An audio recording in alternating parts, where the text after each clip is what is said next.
What is up, everybody? Welcome back to Mild Mannered Supermen. We are excited to bring you Entangled on the podcast tonight. Jake, how are you? I'm doing well, Jarrett. How are you? Good. I'm excited about this one because I think if A Trick of the Tail is kind of the bridge album between the old school and new school Genesis, then I almost see Entangled as a bridge song. I was out doing some yard work today, and I was listening to Nursery Crime cover to cover, and it dawned on me that like Entangled could have been on Nursery Crime. The just kind of the feeling of mythology, the vibe that Entangled provides, the sense of place that it puts you into, and then just the kind of otherworldly trippiness of it, and the storytelling I think is pretty sweet.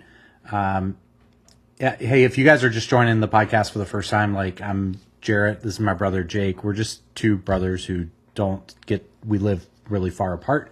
We don't get to spend enough time together. We just love chit-chatting about Genesis. I'm a huge Genesis fan, so is he, but he's also a professional musician, so he can bring a little bit of that skill set to the conversation. And Entangled is one that I think you'll add a lot of value to because there's a lot going on in this song. Yeah, this is, I like your kind of analogy or throwback to, some previous albums, because this definitely is one of those, like, I'm not exactly sure who, other than the whole band gets writing credit on this, where this one originated, in whose mind, but it feels very Banksian in terms of the chord progressions and some of the things that are going on in it. It's a nice, it's one of those simple, complicated tunes, right? For Genesis, it is a fairly straightforward song, right? I mean, there's not a ton of progginess to it. But there, just like you said, there's a lot going on, and it develops, over the course of the 6.5 minutes or so, of runtime. What's noteworthy to me, musically is again kind of that tried and true Genesis feel. We get the 6/8 time signature. What I really dig about this is the lyrical content drives you in the whole hypnotism direction, right? Some kind of psychotherapy going on. What I love about the use of 6/8 in this song is the very heavy 2 feel that you get from it. So if we count 6/8, it's 1, 2, 3, 4, 5, 6. But you can easily throw a 1, 2, 1, 2, and just count those 3s as 2s, right? So what I hear is almost like a swinging pendulum through this song, which kind of musically ties into that whole hypnosis vibe. And then of course the 12-string guitar work here is really dreamy, and then we get a revisit towards the end from our old pal the Mellotron, right? And this is 1976, so the Mellotron is starting to feel like a real classical instrument. It's been around for a while. It sounds like it on this song. And we bring the choir in at the end, right? And the choir setting on the Mellotron. Super cool. What a great instrument and a really nice use of it here. So a lot going on. What really stood out to me listening back to this one this week, Jarrett, was a couple of things just in terms of missing Peter Gabriel, right? The title is one of those things, I think, where we start here. It's a bit on the nose. It's referenced in the lyrics directly, but you'd kind of think that this would be titled like a wink from Mr. Nod or something if Peter Gabriel was still in the band. Entangled just seems a little on the nose. And then of course there's these big sections where you're expecting the flute to come in and it doesn't. Right. And so flute or the oboe, one of those things. So we're definitely in a new era. For a throwbacky kind of song. Well, I'm excited that I get to teach you something because I usually learn so much from you. So these were Hackett lyrics. Oh, okay. Yeah, and we spent a lot of time last week just kind of talking about Hackett and his engagement or disengagement at this point with the group, but he really wanted equal share of songwriting. And when he brought something good, they paid attention to it, and you're going to see that over this album and the next album. And this was an experience he had with therapy, with hypnosis. I think there was a secondary experience he had too with a hospital stay or an illness or something where, he got presented the bill, and everything that he had been through with how great and nice the staff was turned into just, a business transaction. So he slipped that in there. But so Hackett and Banks get the writing credits on this one because it was music that Banks had pretty much laid down, and then lyrics that and a concept that Hackett was able to bring to the party. Very cool. Yeah, that makes sense. Lyrically, it's you don't hear so much from Steve. I say that, and I'll probably get blown up for it, but I don't think you do, right? So that's kind of rare. But the chord progression in this song is just so classically Tony Banks, right? It's that right. Bitter avoidance of any traditional chord resolution. So these big modal jumps from one thing to another. And it's just, this is one of those songs that makes me, kind of envious of Tony, that his control of, just kind of the harmonic progression allows him to be so free with some of these things. This is just another great example, but it definitely plays that way. So interesting coupling here, the rare Hackett Banks collaboration. Totally. And we talked a lot last week about Collins kind of taking up the duties of lead singer. When I was listening back to his autobiography, he talks about how Entangled and Ripples were right within his wheelhouse on this album. So he just assumed that he would likely be the vocalist on these two songs, if not more, on the album, and ultimately went on to sing the entire album and become their lead singer. But I think that the vocal performance is fantastic. You end up here in Entangled with these harmonies with Banks, Collins, and Rutherford that I think are really special. Mm-hmm. And they hit these harmonies hard in a way that I don't think they leverage as much as they probably should, in later songs, later albums.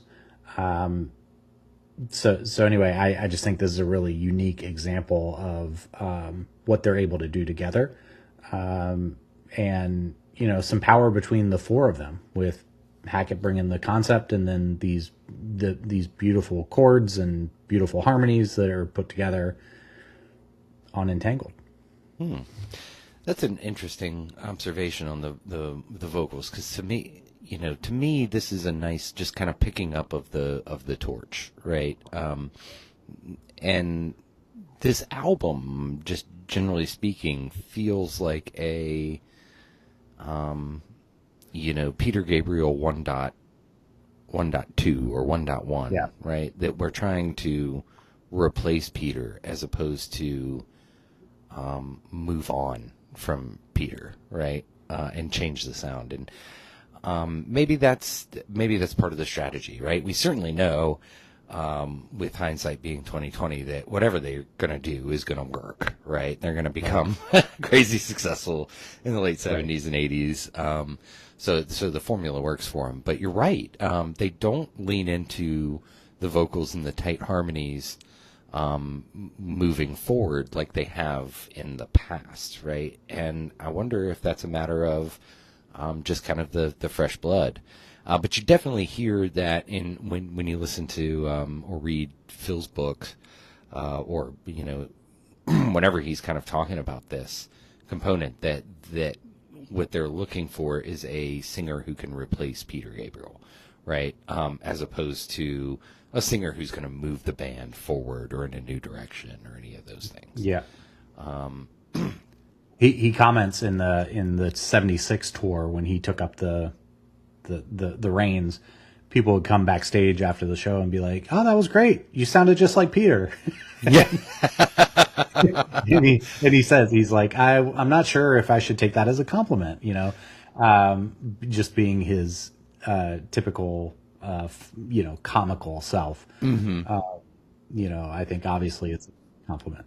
Yeah, I mean, you got to think that there's definitely a business decision here, right? Like changing dramatically the vocal direction changes the feel of the band, changes lots of aspects about it, and that's not great for the brand necessarily. Yeah. So it's one of those kind of situations where, best not to tempt fate. So yeah. If you kind of set out to imitate Peter, and if you're getting that kind of feedback, then great. But yeah, how do you feel about that? You're not Peter, right? And you can't keep making albums with proto Peter.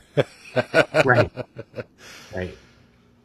Well, we talked about Dance on a Volcano being a statement piece last week on that episode. This is a statement as well. I think it's a statement in songwriting, a statement in the harmonies, the flow of this song. And recording it is one thing. Again, taking it on the road is a whole nother thing. So what I thought would be fun to do tonight is actually, for us, the audio that we use will be from the 1976 Trick of the Tail tour, because this is the only tour that they did Entangled on. So it's quite rare and unique in that regard. So I found a great clip of it, really good audio. This is, of course, the lineup of Hackett, Collins, Rutherford, and Banks. But on percussions during this tour is Bill Bruford, who gave Phil Collins the confidence he needed to kind of go out and take the microphone. That said, Bruford's not on this song. There's no drums on Entangled. So all that said, let's get into it, and we'll chat as we hear some interesting things.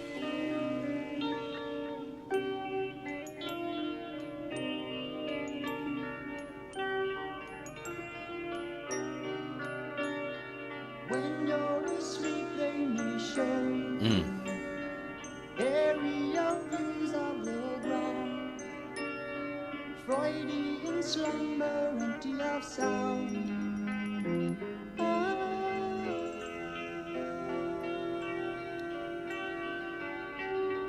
Over the rooftops and houses. You can hear the pendulums from the here, right? Ding, ding, ding, ding. And it's just leaning into where the emphasis is placed on those 3/8 notes. They're 3/8 note couplets, so they just... Nice. Mesmerized children are playing, meant to be seen but not heard. Stop me from dreaming, don't be absurd. I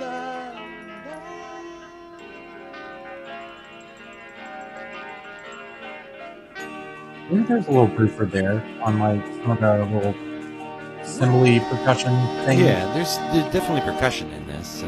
Yeah. Little shaker back there. I know. Phil Collins has the maracas, the shaker.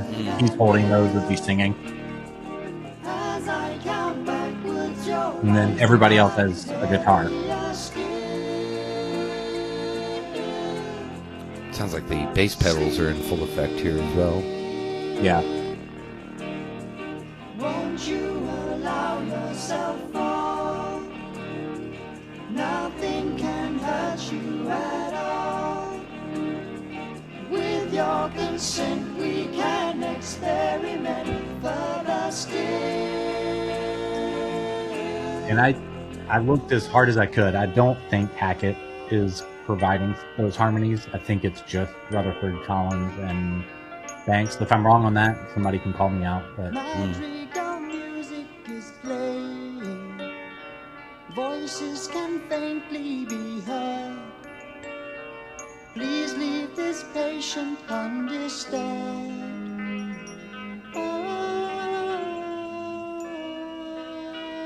Of course, the game in this song, because there's generally you kind of look for the duality in a Genesis song, right? What are they playing at here?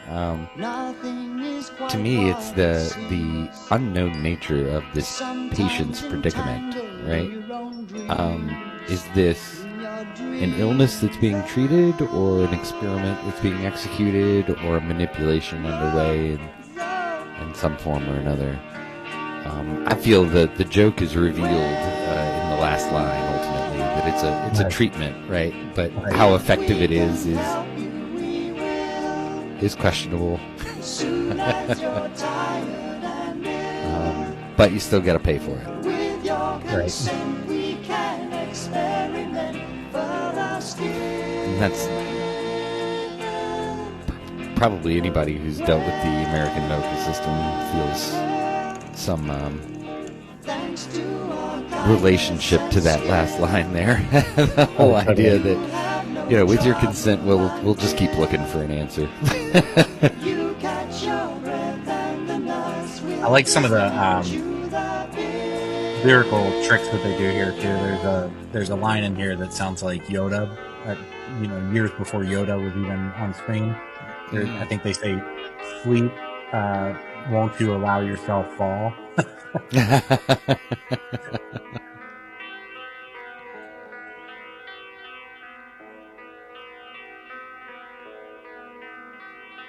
They were Yoda before Yoda was Yoda. There you go.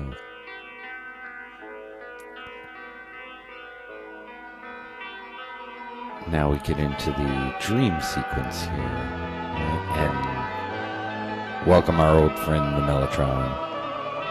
So well employed here, because this is where you're kind of waiting for the drums to come in. You're waiting for the big break, and it doesn't happen.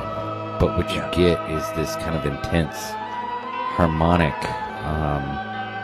wall of sound that comes at you with this funky little, I think this is an ARP soloist vocal coming from the synth, just as a nice little lead line.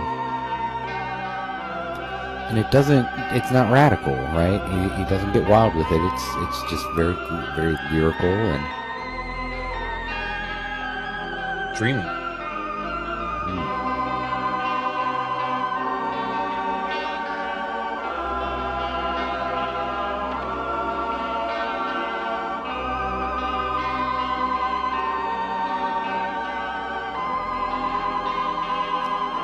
And I love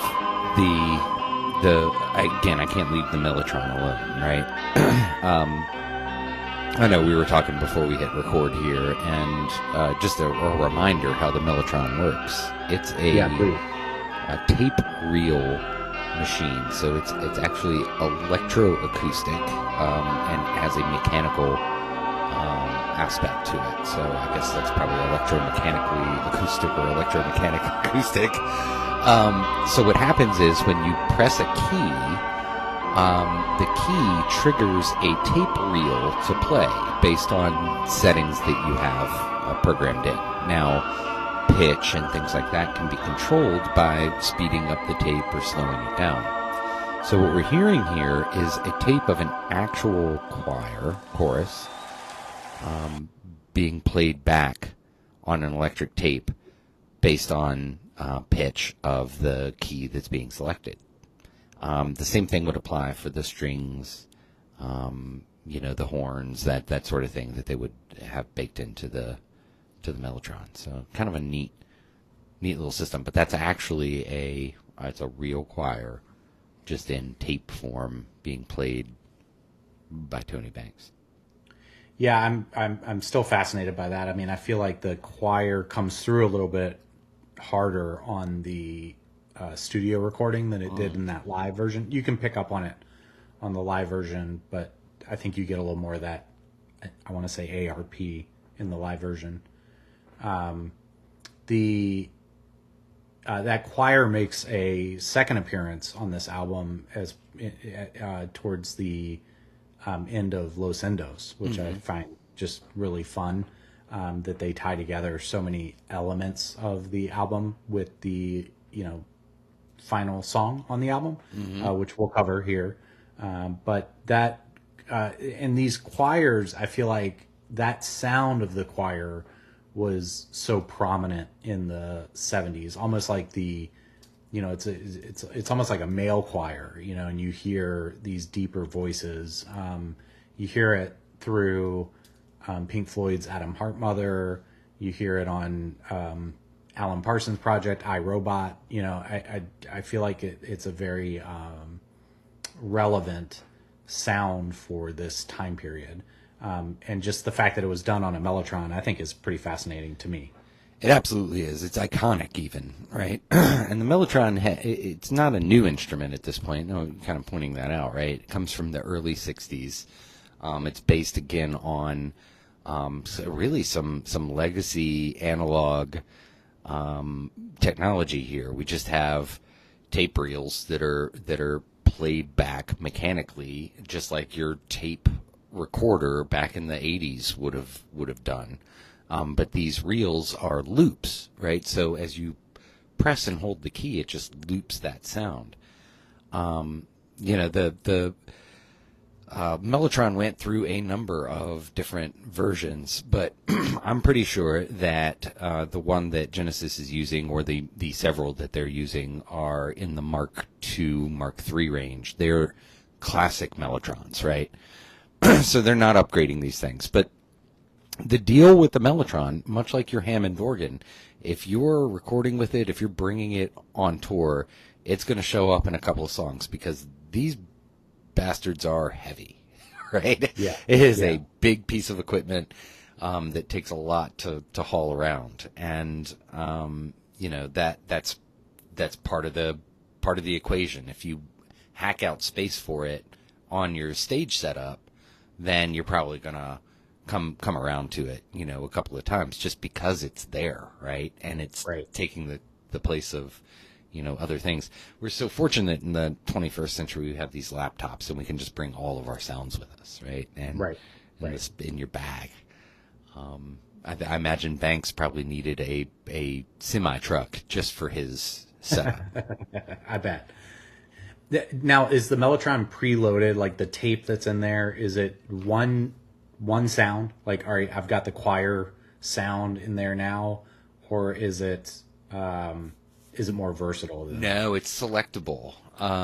So and that's part of what makes this thing so big is each tone, in essence, each key on the keyboard is tied to a loop, an audio loop on a tape of the audio at that pitch, right? So by pressing a key, you get choir at C, middle C, right?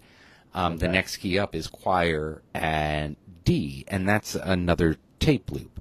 The classic Mellotron has a number of voices, right? So the primary ones on the Mark II, I believe, are going to be strings, choir, and flute, or some kind of woodwindy type instrument. Sure. So in this case, what we hear with the strings, and it sounds very orchestral, just like chamber orchestra playing these blocky chords. Same thing with the choir. It's just an ooh or an ah sound. I think it's an ah that the choir is singing, and as you play the chords on your keyboard, what you're doing is triggering numerous loops that are tuned, to the tone that you're playing on the keys, so that when I play, a full triad, I get 3 voicings of that same choir at different pitches, and it creates that big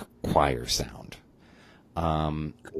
So yeah, it's very, very easy to build up a big wall of sound with this kind of technology. But the Mellotron, I think, came out in 62 or 63 originally. Right. So it's been around for a while, and famously, Genesis got their first one from King Crimson, who Right. really pioneered the Mellotron and had a kind of a wonky one that they sold cheap to Tony Banks.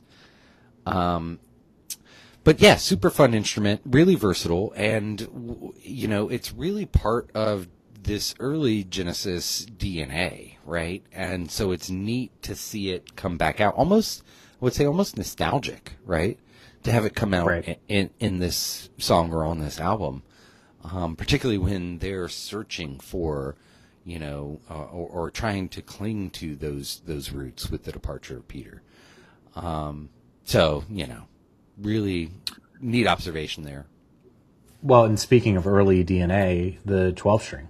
It goes all the way back to Anthony Phillips bringing in the first 12 string to Genesis songwriting. And here we have just the stage is loaded with 12 strings, like as far as the eye can see. And so the fact that they brought that back in here, I think, is pretty awesome as well. Yeah, you'd have to, if you're a fan of Genesis and you're listening to this album for the first time, I imagine there's maybe some trickery in this song with the lack of percussion, right? Mm-hmm. And just the overwhelming 12-string facade that comes at you. It's heavy, but it's a really great use of the instrument, and again, very traditional for Genesis, right?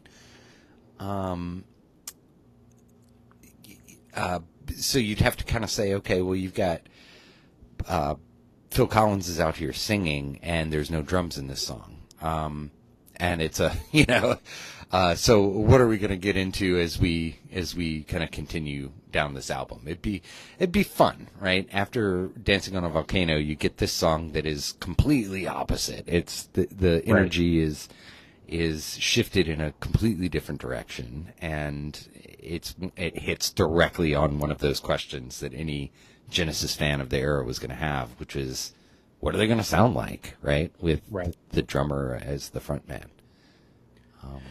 Well, and then they don't take that exit ramp for too long, because I can't listen to that Mellotron kind of outro of Entangled without immediately hearing Squonk come in, and then the big percussion hit from Squonk where they were, we'll cover Squonk in detail, I'm sure, but they were trying to really bring kind of that Led Zeppelin sound to life from a Genesis album. And the juxtaposition between that and Entangled, I think, is real. And it keeps the listener engaged, keeps them on their toes. And then on the backside of the album, you start to get into some more of the storytelling that you became very used to with Gabriel, with songs like Robbery, Assault, and Battery, and Ripples. And then, I think just something that we have come to expect from Genesis. They have this beautiful way of tying everything together on their albums. Mm-hmm. And they do that here with Los Indos on A Trick of the Tail. So we've got a lot more to cover with this album, so I'm excited to do that with you. Yeah, it's going to be a lot of fun. The initial two statements here are, first track, Genesis still rocks. Second track, Genesis can still write a song. And Genesis can still go down the crazy psychological rabbit hole that you're used to. So this definitely, to me, is just a very, very firm throwing down of the gauntlet to the critical world out there and saying that we're still here, we're still relevant. 100% agree. All right, until next time, we are Mild Mannered Supermen. Hope you enjoyed the episode. Mild Mannered Supermen, Mild Mannered Supermen.